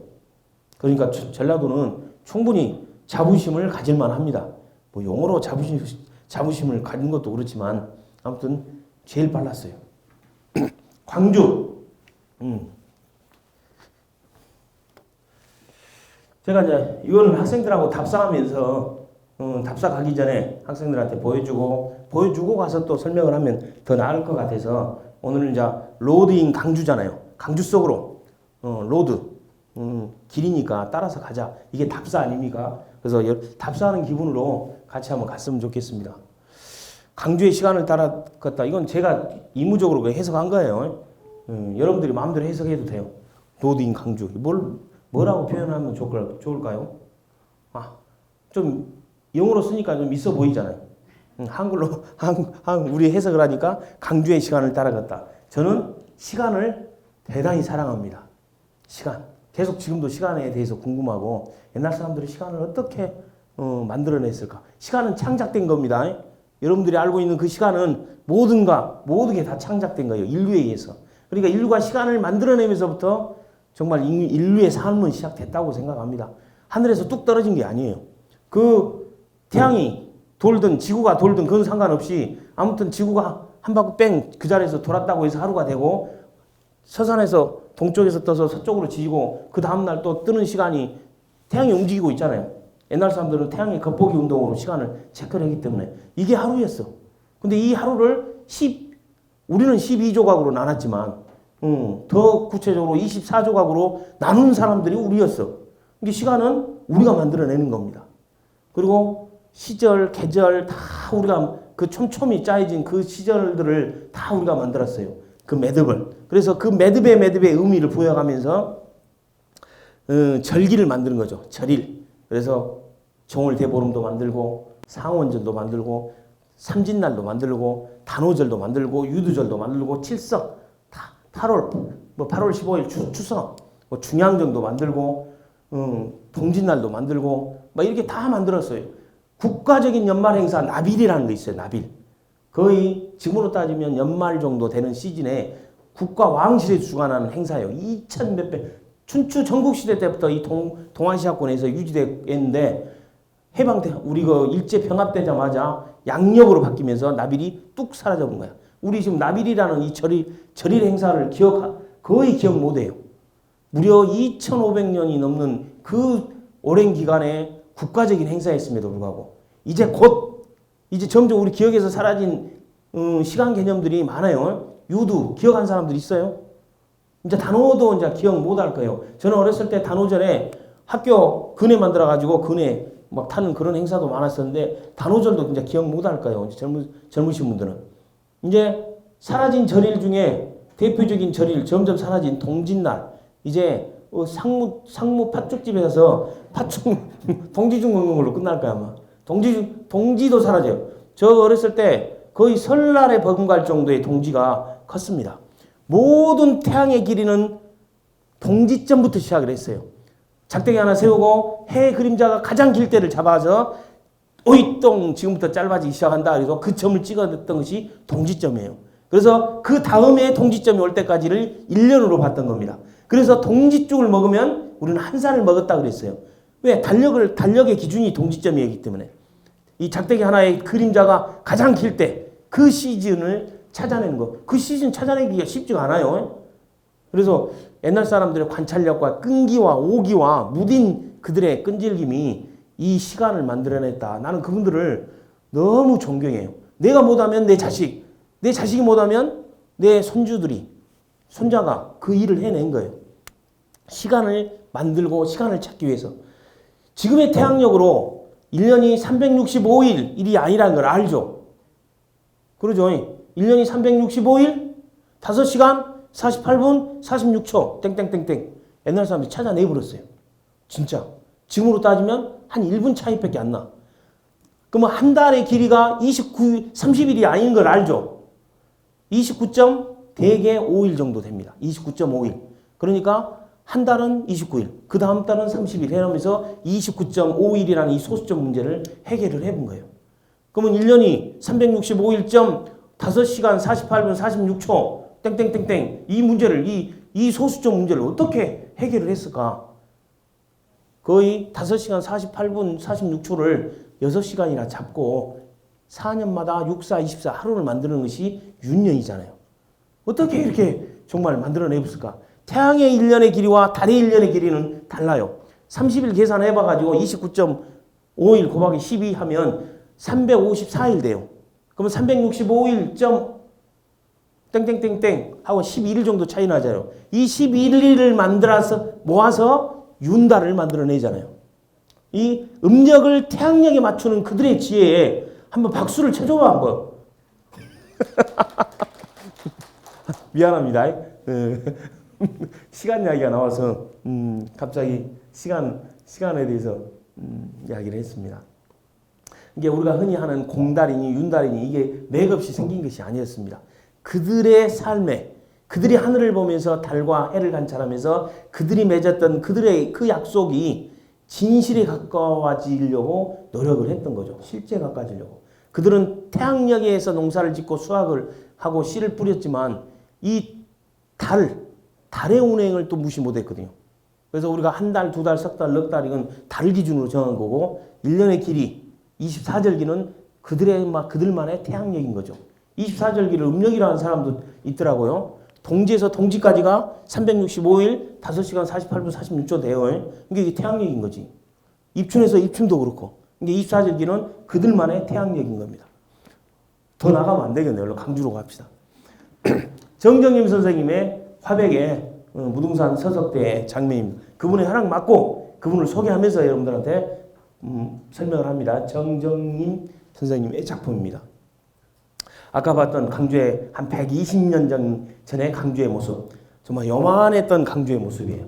그리고 정말 정겨웠던 강주천의 모습, 그리고 이쪽 주위의 대나무 모습. 이거는 박철수 화백이 무등산을 그렸던 무등산 장면입니다. 여기가 원효봉입니다. 원효봉. 원효사에서 바라보고 아마 이 그림을 그렸을 것 같아요. 여기는 어딜까요? 다시 한번 가볼까요? 여기가 키포인트예요. 여기가 이기랍니다. 원효사. 한 이가 1900 해방 전후 이 정도는 됐을 것 같아요. 원효사 그 자리에서 찍었던 무등산의 장면입니다. 다 민둥산이에요. 저도 어렸을 때 동네에 뒷동산은 말할 것도 없이 차 뒤에 시간까지 다 민둥산입니다. 땔감을 떼야 하기 때문에. 저희들이 어렸을 때 초중학교에 그 겨울철에 할 일은 뗄나무 수확하는 것이. 이 강주의 무등산이 이랬습니다. 이건 이제 겨울철에 찍었던 사진이고 원효사야. 똑같이 원효사 그 자리에서 제가 찍은 사진입니다. 이건 제가 사진 찍은 겁니다. 원효봉 자리. 원효사. 이게 원효사의 지금 지붕 처마 지붕 보이죠? 원효사에서 한번 무등산 바라보세요. 그 원효사에 올라가면 그 아름다운 계단 올라가서 거기에 뭔 루더라? 거기에 가서 무등산을 한번 바라보십시오. 너무 아름답습니다. 그러니까 모든 화백이나 사진작가들이 그 자리에서 무등산을 찍어요. 원효사 계단 올라가는 장면입니다. 옛날에는 이 석등이 한가운데 있었어요. 근데 바뀌었더라고. 그리고 이 난간도 이렇게 설치를 했습니다. 저는 학생들한테 문화유산 답사를 가는 길에 이 계단을 너무 강조를 해요. 그 계단을 밟고 올라가야만이 너희들이 볼 수 있는 그곳에 도달할 수 있다. 그래서 계단이 몇 개이든 간에 계단의 장면을 많이 담아서 학생들에게 보여줍니다. 계단이 너무 이뻐요. 여기 원효사 계단 올라가는 것이 딱 올라가면 이 장면이. 근데 석등이 옮겨져 버렸어요. 이쪽으로. 그래서 계단 타고 올라가면 이 석등이 보이지 않고 딱 올라오면 이 석등을 볼 수가 있습니다. 여기는 1970년, 6, 70년대. 저도 교복 입고 소풍 다녔으니까요. 여기는 이제 꾀째라고 지금의 지산유원지 있죠. 네. 지산유원지 경험 없으신 분 계시구나.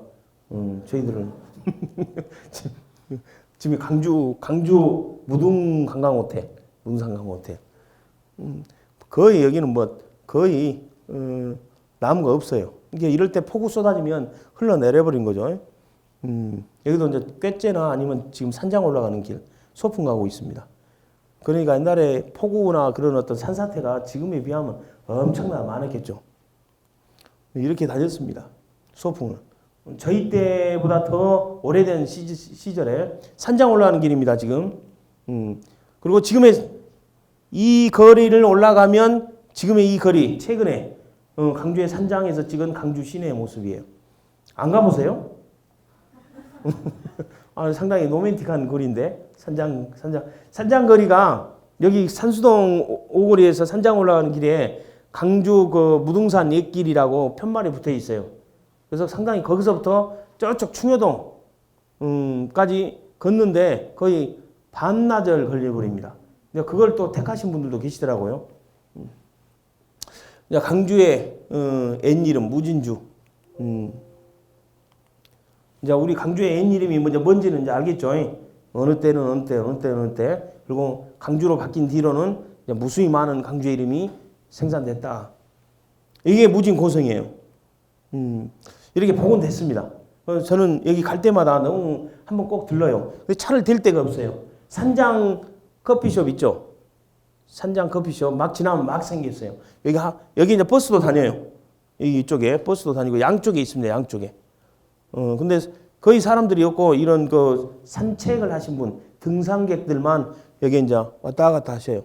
저는 꼭 가면 여기 올라가서 강주를 내려다봅니다. 이렇게 성벽이 있어요. 아니 너무 이거 수백억 들었을 거예요. 근데 사람이 찾아오지를 않아요. 강주에 이렇게 아름다운 성이 있는 걸 모르죠. 알고 계시구나. 근데 찾아갈 수가 없어. 차 댈 데도 없어.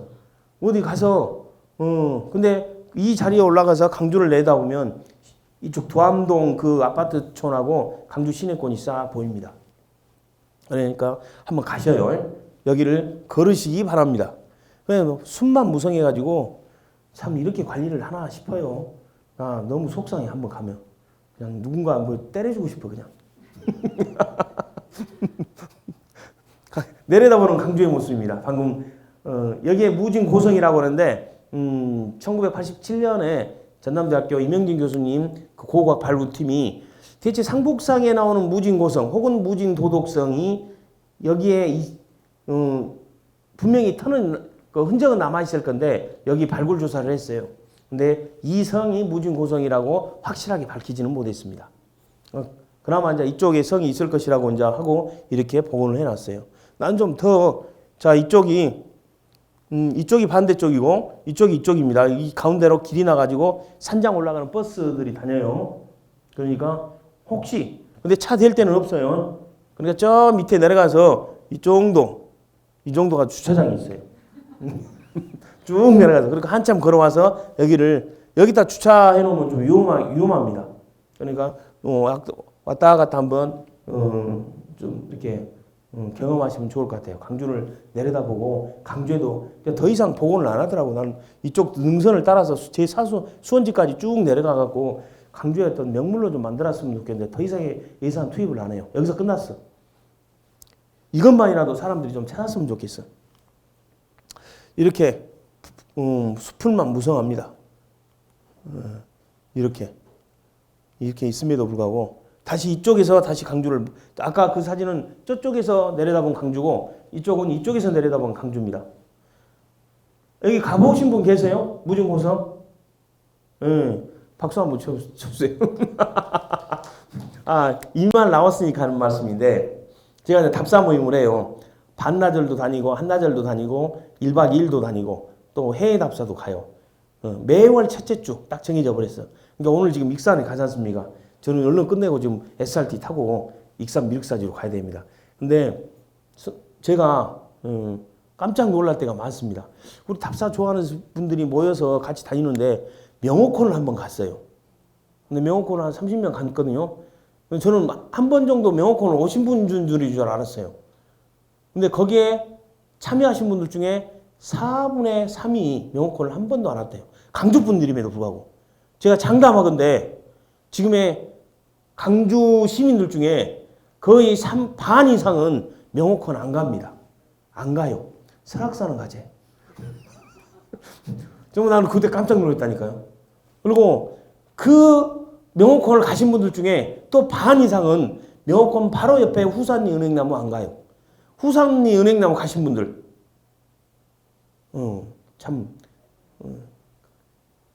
서울이나 부산이나 대구나 이런 사람들이 강주의 명물 해갖고 강주 전남의 명물, 호남의 명물 딱 치고 명호콘을 치면 후산리 은행나무가 나와요. 바로 인조가 오이도라는 명호콘의 주인공, 명호콘의 주인 그 사람을 만나러 전국을 인조가 쿠데타 일으켰잖아요. 광해군에. 근데 쿠데타를 일으키면서 중앙에서 정치 이렇게 움직이면 들통날까봐 전국을 폐해하면서 인재를 모았겠죠. 인조는 좀 계획적인 쿠데타를 일으켰습니다. 그때 오이도를 보러 옵니다.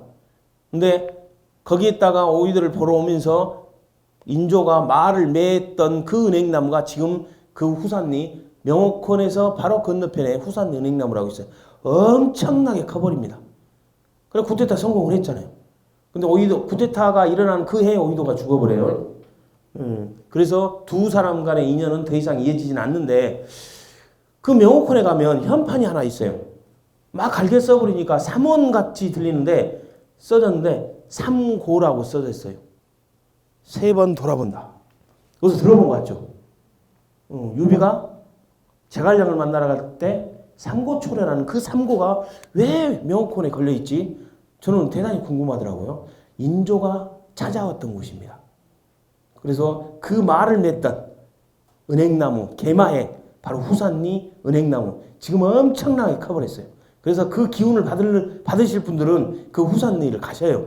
그래서 한 3바퀴 돌아요. 내 아들 이번에 뭐 우리 딸 이번에 뭐 이렇게 기원을 하세요. 제가 아는 답사객들 중에 한 분은 제 이번에 아들 법학 대학원 다니다가 변호사 시험에 합격해 버렸어. 아무튼 자 이거는 이제 장원봉입니다.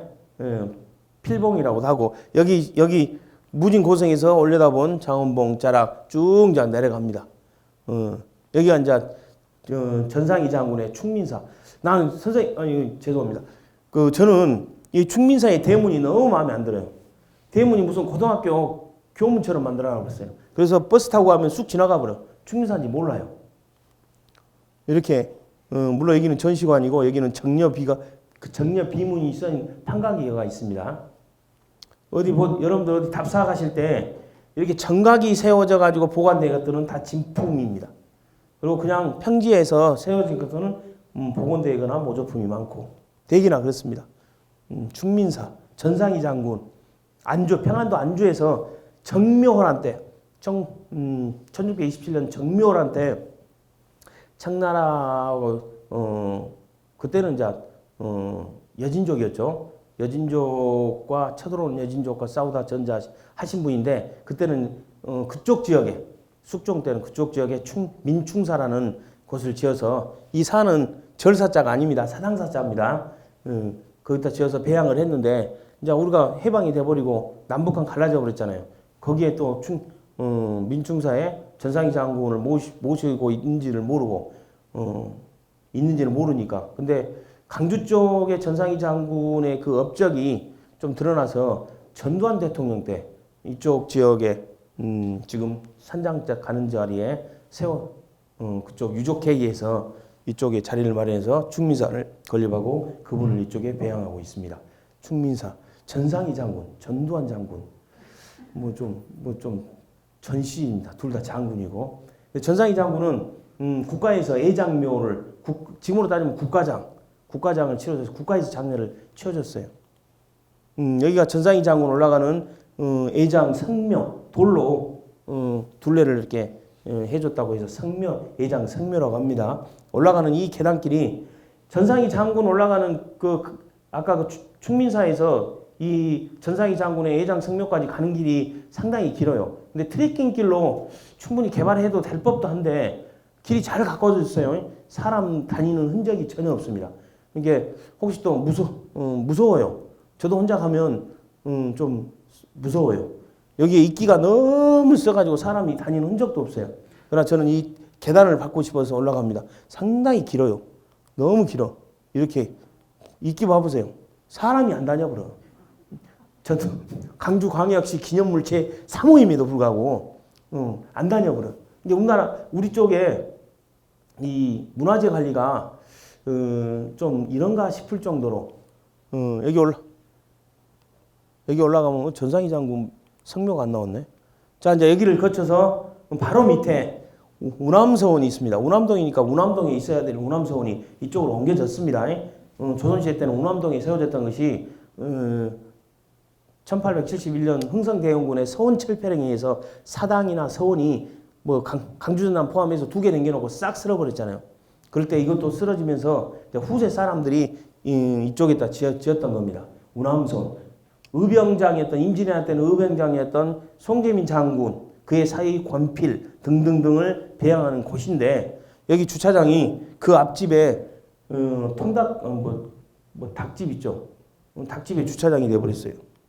그럼 여기 주차장입니다. 근데 여기 딱 들어가서 보면 저는 드론 띄워갖고 이 다 내부 다 사진 찍어가지고 학생들한테 보여주는데 들어갈 수가 없어요. 문 잠겨버렸어요. 그래서 바깥에 담벼락에서 지금 운암소원 지금 보여주고 있는데 별도의 드론 사진은 별도로 이제 저희들 보관하고 있는데 오늘 거기까지 보여주고 싶은데 그 다음에 쭉 산장 쪽 내려가면 이제 여러분들이 잘 알고 있는 강주의 의병장 김덕령 장군의 사당이 나옵니다. 충룡문이 나와요. 들어가는 길. 이쪽으로 들어갔다가 이쪽으로 나옵니다. 이쪽으로 들어가갖고 이쪽으로 나오면 누가 보면 뭐라 하겠죠. 항상 오른쪽으로 갔다가 왼쪽으로 나오시기 바랍니다. 자, 왜 충장사는 하얀색으로 이렇게 그 도색을 했을까? 색깔을 이렇게 하얀색, 항상 하얀색이에요. 제가 어렸을 때도 갔을 때도 하얀색, 지금도 하얀색. 김덕리 장군이 억울하게 죽었어요. 너무 억울하게. 그래도 의병장이잖아요. 조선을 구한 거는 임진왜란 때 조선을 구한 거는 의병들의 역할이 컸기 때문입니다. 그리고 수군의 이순 장군을 비롯한 수군의 역할이 컸기 때문에 조선을 구한 겁니다. 물론 명나라의 지원병도 있었지만 의병 자체적인 의병. 근데 선조가 의주까지 도망갔던 선조 입장에서 보면 수군도 싫고 의병도 싫은 거야. 전쟁이 끝나고 나서 전쟁 중에 의병장 김덕령은 무고죄로 홍산에서 충청도 홍산에서 반란이 일어나요. 이몽학의 난 영화로도 한번 나왔어요. 이몽학의 차승원이가 주인공으로 나왔던 영화인데 구름과 같이 뭐 그런 영화 있어요. 그때 이몽학의 난을 진화하러 갔던 김덕령 장군이 중도에 진압되었다는 소식을 듣고 다시 진주로 지금의 경상도 진주로 다시 본진으로 돌아가는 그 일이 있었습니다. 그게 빌미가 돼버린 것 같아요. 그래서 무고죄로 감옥 옥에 가서 무고진 고문을 견디지 못하고 감옥에서 돌아가십니다. 그래서 김덕령 장군이 실전에서 막 대대적인 대첩을 이루고 막 일본군을 막 무찌르고 그러지는 않았어요. 일본군을 막은 방어선에서 역할을 한 거죠. 근데 그분이 원체 억울하게 돌아가신 탓에 거의 우리 호남의 서러움과 그분의 억울함이 거의 오버랩 되는 거죠. 그래서 김덕령이라는 이미지가 지금까지 우리에게 남아있는 겁니다. 충장사입니다. 충장사 가면 이 충장사 제가 충장사 가면 이 돌담길이 이쪽에서 문으로 나와서 이 돌담길로 가세요. 곧바로 올라가지 말고. 그럼 충장사 김덕령 장군의 묘소가 나옵니다. 이 돌담길이 너무 아름다워요. 그래서 가을에 가면 지금철이 단풍이 제일 무등산의 단풍은 11월 4일 그 주가 단풍이 제일 무르익을 때입니다. 그래서 이때 가면 그 단풍에 아마 거의 답사에 제대로 답사를 보시지 않을까. 예, 김덕령 장군의 묘소가 있어요. 합장묘로. 근데 바로 옆에 김덕령 장군의 여기는 사진은 없는데 김덕보 동생, 김덕령 장군의 동생 김덕보 묘소도 바로 옆에 있습니다. 김덕령 장군의 형 김덕홍, 김덕령 장군의 형도 저 고경명 장군의 휘하에서 나중에 그 금산전투에서 전사하잖아요. 의병장으로 전사를 해요. 그리고 자기 형 김덕령도 의병장으로서 전투에서 전사해야 됨에도 불구하고 옥살이 하다가 억울하게 죽으니까 그 형, 그 동생 김덕보는 자기 큰형은 의병으로서 전쟁에서 죽고 자기 작은 형은 옥살이 하다가 죽고 그러니까 자기는 평생 그게 억울해 본 거죠. 그래서 세상과 담싸고 무등산 자락에 들어가서 혼자 기거하면서 사는 거죠. 세상과 담을 쌓아버리는 그 정자가 무등산 자락, 원효계곡 그 정암천 상류층에 풍암정사라고 있습니다. 풍암정사. 가보셨죠? 너무 아름다워요. 뭐 아름답지 않는 어떤 뭐 정자가 없지만 풍암정은 가을에 가도 이쁘고 봄에 가도 이뻐요. 그리고 여름에 가도 그 풍성한 모든 녹음이 그 풍암정을 다 에워싸 버립니다.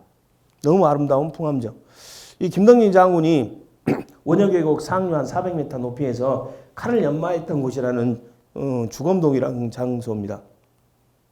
이렇게 막 써졌어요. 막.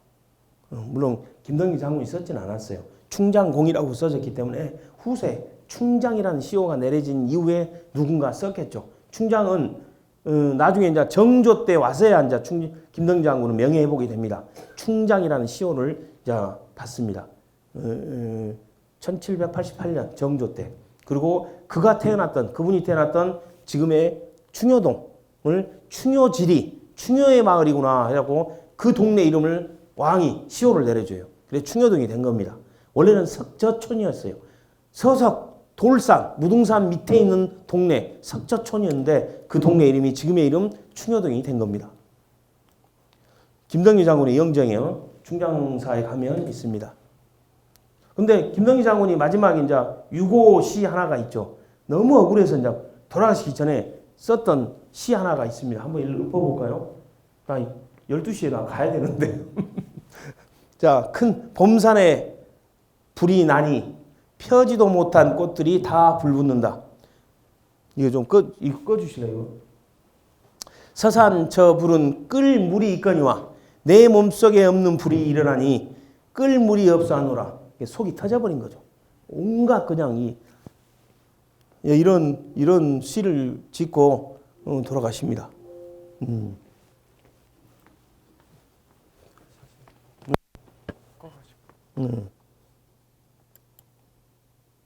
계속 나오나. 이제 김덕령 장군의 동생 김덕보를 찾아가면 여기 풍암 저수지가 있습니다. 풍암제. 근데 이 호수도 조그만한 어떻게 원효계교 그 장원본 자락 지금 우리 산장에서 넘어가서 지금 그대로 가고 있어요. 장원본 자락 원효계교에 이렇게 아름다운 저수지가 있을까? 이 저수지 가보신 분 계세요? 가셨을 것 같아. 아름다워요. 조그만해가지고. 그래서 여기도 봄, 가을, 여름 그 색깔이 다 달라요. 여기에 수달도 살고 무등산에 보호종인 여러 다양한 식물들이나 동물들이 여기 삽니다. 이 계곡을 따라서 이 계곡물 따라서 쭉쭉 올라가다 보면 숨어 있어요. 정자가 이렇게 여름에 가서 찍은 사진입니다. 정면에서 볼 수가 없어요. 이 정자를 여러분들이 정면에서 보려면 이 개울가를 가서 개울가 너머에 이거 여기에서 찍어야 돼요. 물론 찍을 수는 있죠. 그러나 가는 길에 이 정자를 온전히 볼 수 없다. 숨어버리고 싶은 거야. 김덕보는 세상과 담섰고 뒤에는 산이니까 뒤에서도 못 봐요. 앞에는 개울이니까 세상과 그 개울 소리로 세상의 소리를 단절시켜버린 거죠. 저쪽에서는 이 바위가 있기 때문에 못 봅니다. 이쪽에서는 녹음이 져가지고 못 보고 세상과 숨어버리고 싶은 거야. 김덕보 그 풍암정사 풍암정입니다. 동네 이름도 풍암동이 있어요. 똑같아. 그분의 정자 이름을 따서 풍암동이 생긴 겁니다. 우리 강주의 동네 이름들이 상당히 재밌어요. 이쪽에서 이제 제가 이제 별도로 이 개울가 넘어서 좀 찍은 사진입니다. 온전히 보여드리려고.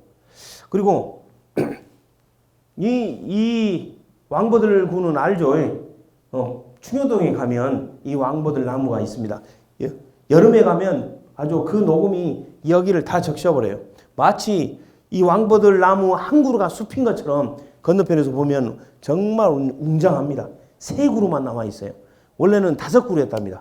소나무도 하나 있었고 매화나무도 하나 있었고 그러나 1970년대 신장로 넓히면서 포크레인 기사가 쓱쓱 다 밀어본 거예요. 다행히 이 세 그루가 남아서 지금 강주의 2번째 천연기념물이 된 겁니다. 강주에 2개의 천연기념물이 있죠. 하나는 무등산 주상절리 그리고 이겁니다. 평소에 저쪽 충효동 그 강주 호수공원 강주 자연생태공원 가신 분들인데 봤을 거예요. 근데 오늘 이제 이런 이야기를 듣고 가면 달리 보일 겁니다. 천연기념물입니다. 그래서 여러분들 바로 여기에 이쪽에 왕버들군이 있고 바로 이쪽에 이제 김덕령 장군과 그 김덕령 장군의 부인 되신 분 그분의 정려 비각이 있어요. 그래서 그것도 한번 같이 보시면 될 겁니다. 이거는 지금 좀 치료하고 있죠. 나무도 이렇게 기대고 있고 웅장합니다. 이거는 이제 반대편에서 본 그 왕보들 나무 한 그루입니다. 웅장합니다. 그냥 여러분들도 다 보셨을 거예요. 자연생태공원에 가신 분들은 다 봤는데 아 이것이 천연기 유물이었구나 라는 것을 이제 알았으니까 가서 막 좀 느끼고 오세요. 기운을. 이 왕보들군이 언제부터 만들어진지는 저도 몰라요. 김덕ኝ 장군이 어렸을 때 이 나무 위에서 뛰어놀았다. 아니면 김덕ኝ 장군 돌아가시고 나서 심어서 그분을 기린다. 이렇게 이제 설들이 있는데 아무튼 그랬든 어쨌든 이것이 김덕령 장군 돌아가시고 나서 김덕령 장군의 나무다 이제 이렇게 불려졌답니다. 여기 정려 비각이 있습니다. 여기 정자로 이렇게 딱 보호하면 진짜입니다. 대개다. 여기는 이제 자연생태공원. 강주에 인공호수를 만들어서 이렇게 자연생태공원을 만들어놓은 것은 너무 행복한 건데 이제 자연이 돼버렸어요. 인공호수가 자연이 돼버린 곳. 이렇게 쭉 데크로 가다 보면 저 입구 쪽에 희한한 걸 발견했습니다. 학생들한테 이걸 보여주는데 어차피 자연생태공원 그 자체가 호수잖아요. 이게 음기가 대단하다. 이 음기를 뭘로 눌러야 돼? 풍수적으로 산을 하나 만들어줘 보자. 이 산 기운으로 이 음기를 누른다 해서 조산을 하나 말무덤이라고 해놨는데 이제 조산 만들 조자 산을 하나 조그마하게 만들어 놓은 겁니다. 그래서 일종의 풍수적 개념입니다. 그래서 여러분들 나중에 자연생태공원에 가시면 여러분들 이 조산의 의미가 그렇다라는 것을 한번 아시고. 근데 이게 돼 있어요. 가보셨죠? 문재인 대통령하고 김정은 위원장이 저번에 그 보도다리 그 연상해가지고 이걸 만들어 놨더라고요. 조산에. 이제 이거는 이제 그 자락으로 가면 5.18 민주화공원이 나옵니다. 이거는 그 다음에 제가 정지 장군의 경렬사를 오래전에 찾으러 갔어요. 분명히 망월동에 있다고 하니까 망월동으로 막 휘젓고 다녔어요. 근데 망월동 행정구역상 망월동은 맞습니다. 그래서 석곡동 쪽에 가까워요. 근데 망월동이 행정구역상 망월동은 맞는데 거기서 암만 찾아봐야 안 나와요. 내비를 찍고 가야 돼요. 주소 꼭 찍고. 근데 저는 이 경렬사가 아름다운 이유가 있습니다. 뒤에 계단 올라가서 그 정지 장군의 그 예장 성묘에서 무등산을 바라보는 그 장면이 여러분도 그걸 한번 보시기 바라는 차원에서 제가 말씀을 드린 거예요. 일전에 사진 찍어놓은 이거는 도색을 안 했어요. 이게 원래 더 나을 것 같은데 이제 오래된 나무들은 벌레 묵어보니까 이렇게 색깔을 칠하죠.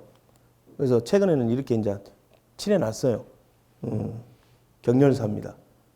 근데 그 담벼락 이쪽으로 오면 담벼락을 타고 예장 성묘로 가는 길이 있습니다. 야트막한 여기에서 걸어가는데 한 2분 정도. 그러니까 꼭 여기만 들렀다가 쑥 나오지 마시고 저희들이 경렬사는 거의 찾아오는 사람이 없어요. 거의 없어요. 어쩌다 한 명씩 이렇게 있는데 강주의 그래도 자랑인데 이 경렬사에 대한 홍보나 경렬사에 대한 우리가 지금 저쪽 농성동에서 강주역까지 그 거리 이름이 도로 이름이 뭐예요?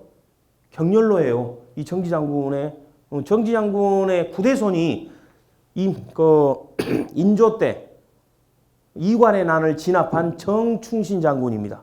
그 정충신 장군의 시호가 금남이에요. 그 금남을 따서 지금의 도로 이름 금남로가 된 겁니다. 아까 충장공 김덕령 장군의 이름을 따서 충장로가 됐듯이 금남로 이름은 그래서 생긴 겁니다. 여기 경렬사 정지 장군을 모시고 정충신 장군도 함께 배양되어 있어요. 관음포 예전에 여기 예장성묘로 가는 계단 너무도 아름다워요. 딱 올라가면 예장성묘가 바라봅니다. 여기가 이제 관음포 예전에 정지 장군이 우리가 고려 말에 지금 12시 되면 이야기 좀 해주세요. 고려 말에 왜구를 무찔렀던 3명의 장군 이야기해라 하면 대부분 학생들이 최영, 이성계만 말해요. 정지 장군도 그에 버금갈 정도의 큰 역할을 했던 분입니다. 관음포해전, 일본을 초토화시켜 버렸어요. 지금의 남해, 조선시대로 따지면 노량해전, 그쪽에 조선시대는 노량해전에 이순신 장군이 적을 무찔렀고 고려시대 말에는 왜구를 무찔렀던 그 관음포해전의 그 주인공이 정지 장군입니다. 이렇게 대단하신 분인데 우리가 몰라요. 잘. 나는 이게 너무 속상한 거야. 물론 이순신 장군과 버금갈 정도로 알아주라는 건 아니지만 너무 찾는 이가 없어요. 그 예장성묘에서 찍은 무등산의 겨울산입니다. 꼭 거기서 한번 봐보세요. 혼자 가지 마세요. 묘소라니까 좀 무서워. 같이 가시가지고 딱 묘니까 남양을 봤을 거 아니에요. 그 남쪽이 당연히 무등산이죠. 이 무등산은 북쪽을 바라보고 있으니까 너무도 아름답습니다. 여름에 그 녹음이 가득 찬 무등산의 모습, 겨울에 그 설산의 모습 다 또 색깔이 달라요. 여기도 여름에 가서 찍은 사진입니다. 예장 성묘에서 무등산을 바라보고 찍은 사진입니다. 멋있지 않아요? 저는 이런 거 보면 멋있던데. 그래서 답사를 좋아해요. 아까 이 충민사 드론으로 찍었던 사진입니다. 충민사 가는 길이 제가 너무 속상한 게 충민사의 대문이 이렇게 돼 있어요. 어디 뭐 중학교, 고등학교 교문처럼. 그래서 지나가 버려요. 많은 사람들이. 평안도 안주에서 전투 장면 그 역사 기록화. 그 전상희 장군의 이건 드론으로 찍었던 사진입니다. 충민사. 여기는 아까 그 김덕보의 풍암정 가는 길입니다. 이거는 여름에 갔던 사진. 이거는 가을에 갔던 사진. 같은 장소에서 색깔이 틀리죠. 이거 풍암제. 그리고 이거는 이제 풍암정 가는 그 길입니다. 그리고 풍암정 이렇게 풍암정이 숨어 있는 그 모습을 여러 각도에서 좀 찍어갖고 보여주려고 이 천에 가서 제가 역불로 다리 적셔가면서 찍은 사진이에요. 그리고 옆에서 바위가 이렇게 비치니까 이 풍암정이 제대로 보이지는 않죠. 그리고 풍암정에 이렇게 숨어 있어요. 풍암정이. 그러니까 김덕보의 심정을 이해할 만한 정자입니다. 그리고 그 풍암정의 이름을 따서 풍암동이 생겼어요. 이제 답사객들 데리고 이제 가서 찍었던 사진들. 여기가 김덕영 장군의 충장사 가면 충장사 갔다가 그냥 쑥 나오지 마시고 옆길로 가세요. 담벼락으로 다시 가지고 꼭 충장공 김덕영 장군의 묘소 배양하시고 그 바로 옆에 김덕보의 묘가 있습니다. 여기 보면 김덕영 장군의 시호 중에 하나가 이코 장군이잖아요. 이코문이 있습니다. 그래서 나중에 이제 물론 첫째 문은 충룡문이에요. 정문은 그 가운데 가면 이제 중간에 문이 또 하나 있어요. 이코문이라고. 왜 이코 장군의 시호가 있거든요. 그 익자가 강주를 의미했습니다. 그래서 가시면서 왜 이코문이 생겼는가라는 걸 또 같이 옆에 같이 가신 분한테 이야기를 하면 좀 있어 보이잖아요. 이것이 더 깨끗하네요. 이거 여기가 이제 정지 장군의 예장 성묘 올라가는 길입니다. 여기가 예장 성묘예요. 여기에서 이제 무등산을 바라보면 이런 사진이 나오죠. 여기는 이제 설산. 아무튼 시간 관계상 더 많은 사진을 보고 마치 우리가 답사하는 것처럼 쭉 강주의 모습을 좀 같이 한번 보면서 했으면 좋겠는데 저쪽 명호콘도 가고 저 충여동에 있는 가사문화콘도 싹 한번 보고 싶은데 시간 관계상 그러지 못해서 저도 좀 안타깝습니다. 드론으로 찍었던 사진들을 다 좀 보여주고 싶은데 아무튼 시간이 이렇게 다 돼서 저도 아쉽고 여러분들은 아쉬운지는 모르겠습니다만 아무튼 반가웠어요. 로드인 강주라는 주제를 가지고 여러분들과 같이 이렇게 오늘 만나게 돼서 너무 반가웠습니다. 감사합니다.